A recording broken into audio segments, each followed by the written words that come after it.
Topic 4.6 Cell Cycle and 4.7 Regulation of the Cell Cycle. So the cell cycle is basically has 4 stages. The G1 stage, which is when growth occurs, the S phase, which is DNA synthesis and replication, G2 is growth and preparation for mitosis, and the M phase is when mitosis occurs or cell division happens.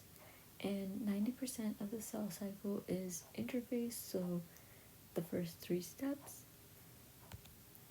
And for regulation, the checkpoints are the regulators of the cell cycle. The G0 checkpoint is a non-dividing and resting state where the cell enters and the cell cannot divide since it lacks the nutrients. And then the G1 phase or the G1 checkpoint is a transition between the G1 and S phase. It checks whether the cell is big enough, if it has enough nutrients. It checks the molecular signals, which are like the growth factors, and checks for DNA damage. And during the G2 checkpoint, it checks for DNA damage that may have occurred during the S phase, and it also checks for any DNA damage through like the DNA replication if it was copied correctly.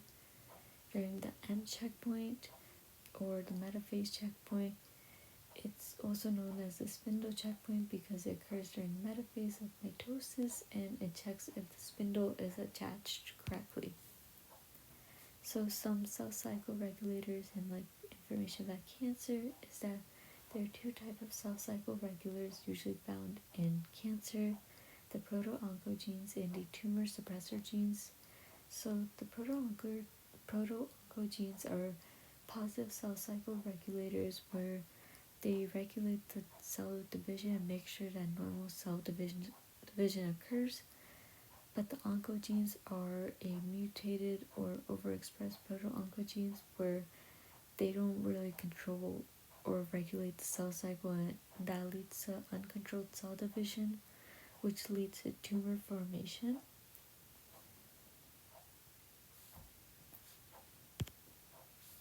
And then with P53, so there's normal and mutated. So normal P53 just like make sure that any cellular damage that occurs, P53 will arrest the cell cycle until damage is repaired. But if the damage cannot be repaired, apoptosis can occur. However, if the P53 is damaged, then the cell cycle will continue and the cell cycles become cancerous because the mutated P53 cannot arrest the cell cycle, and since it can't arrest it, the damaged cells continue to divide, and that eventually leads to